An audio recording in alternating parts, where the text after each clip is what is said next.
your reach. It's not there, it's not here, it's not like this, it's just in this area in front of me. So this is the area where I have the opportunity to take the dink in the air. If the dink is in front of me, I have to wait for the bounce and then just dink it, okay? So there is a couple of things that you have to be clear. How much I can reach, and the other thing is you have to move. I say this all the time. You need to move. You cannot pretend, okay, I'm here and I will reach something here. It's in my reach, but I need to move and then I get here, okay? Mm-hmm. So today we will play a little bit. This area is very tiny. I should put the line a little more, but I don't want to, I don't want you develop overreaching. So this area, we will make some drills, and in this area the ball cannot bounce, okay? That will be the idea. This is the area that you need to defend thinking out of the air, okay? Mm-hmm. That is the idea of this area. Okay, I want to ask you, when you think in the air, or why you are doing that? It takes time. It takes time away from your opponent's time. Yeah. Okay, that is the most common answer. When you think in the air, you are taking, you have the advantage, like in everything impeccable. You have advantage and disadvantage. When you take the thing in the air, you short the time that your opponent can react, okay? That's very good. But you are taking the risk that create a pop-up. So if you are not doing good, you know that the ball could be super high and then you know what happened. So you need to balance if is the opportunity to take the ball in the air, or maybe I am not in a good position to take that ball in the air and just let it bounce and go. So that is a good answer.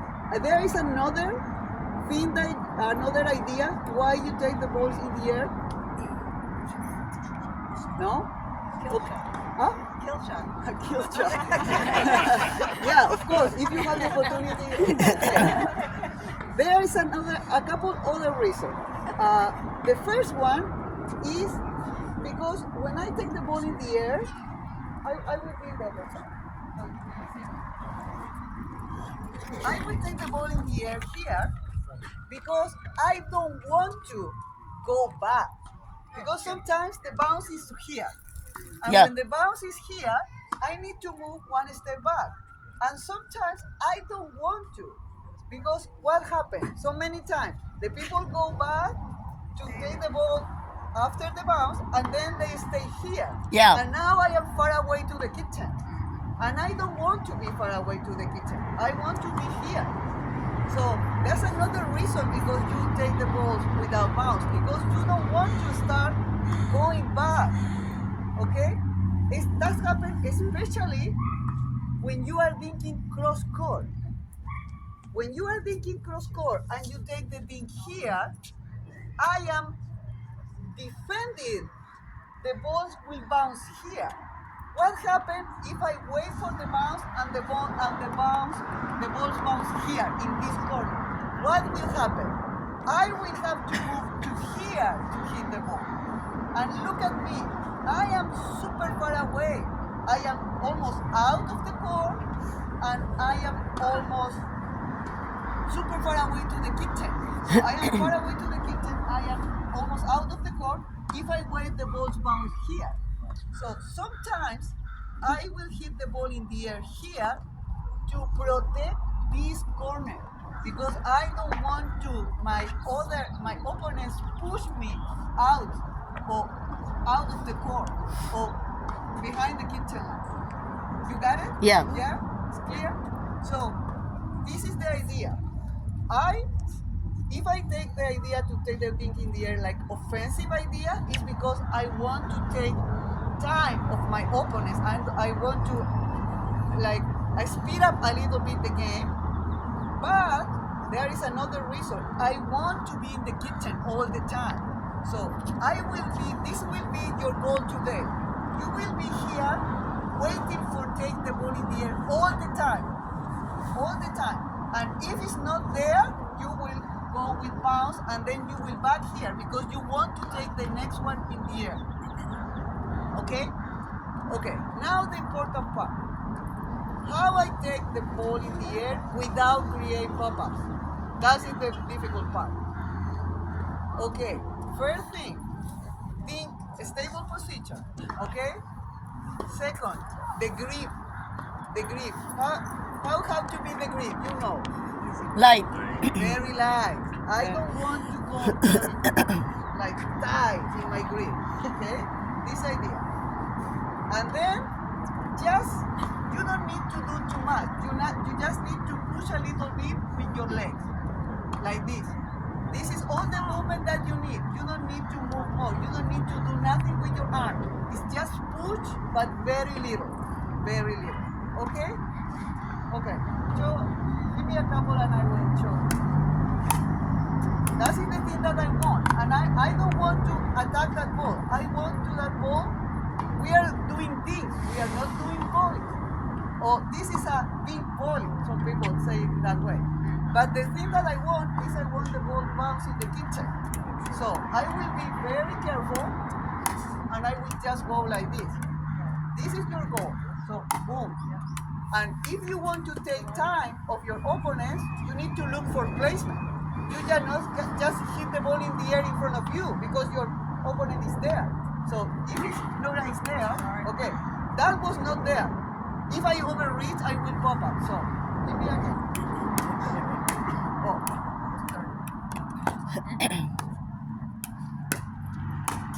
So if I want to take time of here, I need to go for placement.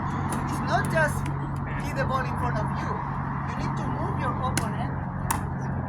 That is too easy. I mean, if I take the ball in the air there, doesn't matter, but I need to go for placement. I need to move the ball. Okay?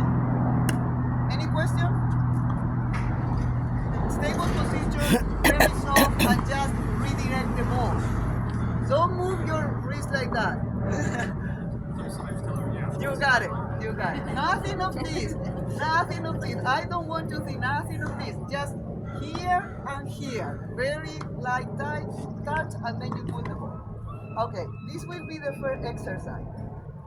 Just to warming up. The first exercise will be give me a ball and I will show you because it's very difficult to explain. Looks my exercise. Give me the ball now. I will receive the ball and then I will hit again. Oh yeah.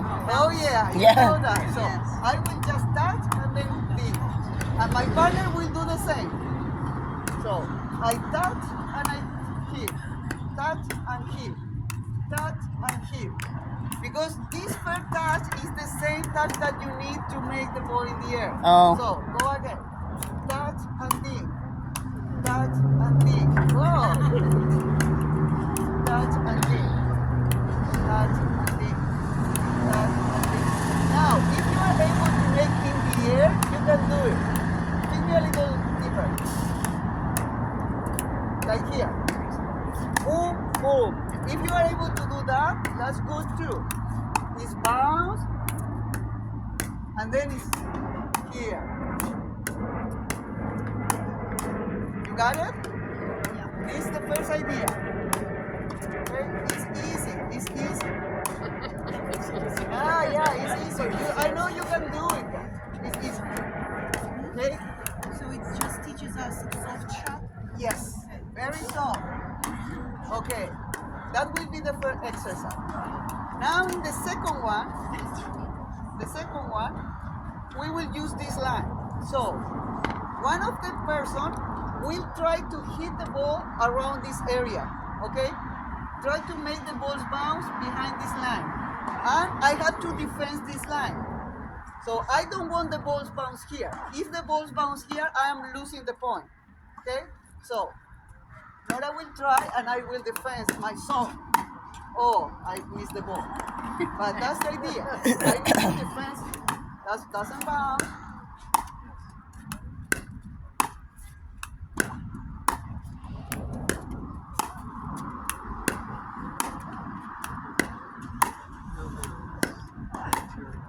And you need to be very low. Look key is here, okay? Very low.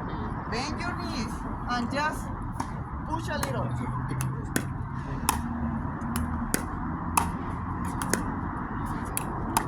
So I want to take the ball in the air, it's there. I want to take, it's not there.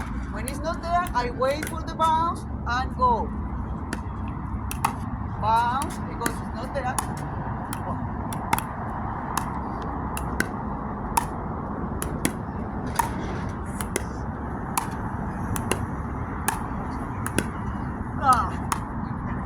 Okay, that's it. And now I will try to put the ball in that area and Nora have to defend.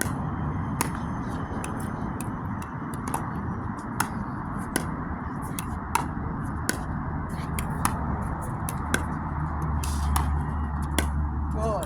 And that's it. You got it? Yeah. Yeah? I have a question though. Yesterday I was playing with someone, like I'd be at the kitchen receiving team, and they would hit it like a bullet. So is there any reason why I can't do this in that case? My mind is saying I can't do this with that bullet, but I should, right? You tried to take the ball in the air here, Yeah. but the ball was so hard. Yeah. Okay. Yeah, that is a difficult. I mean, when the shot is long, like give me the ball. I mean, you try to take the ball in the air, but the person was like here, and Yeah. they hit a ball that was hard. Yeah. But the ball was low. It was low. It was low. Okay. What is the thing? What is the difference?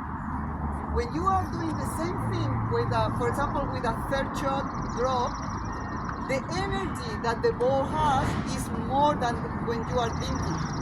So it's the same idea, it's the same technique, but it's a little more different because the ball has too much power. So that will be difficult, will be more difficult to absorb the power. Sometimes I go like very low and then I miss the ball, or I create a pop-up. So you need to be careful when you are taking this thing out of the air when the ball has too much power. Yeah. Okay? Probably in that scenario will be better just wait for the bounce and go. Okay? But because you need to have a lot of tasks to be able to take a high ball in the air. But one exercise that you can do is this one. You can go with this kind of exercise. So if you can do it like a very high ball and then you can have a little bounce, that means you have the task to be able to control that kind of ball. So this kind of exercise is very good if you want to try to get more control with more power ball. Okay. Plus, I would say if you can start mastering just this exercise Yeah. that we're going through and Right. starting to learn that softness control, then as the next one is a little harder, then you'll be able to have that control a little bit more then and figure out how to control how much to hold your paddle, how much to bend. Okay. Yeah. I'll do that. Yeah. Thank you. Thank you. That sounds great. It's just intimidating Yeah. I when know. it's so coming so fast. Okay. We ready? Yeah, we are ready? Yeah. Okay, remember? Ding, dodge, ping. That's the first one. Okay, Jana. Let's go. You want to put it down? Sure. Okay. I put my paddle down.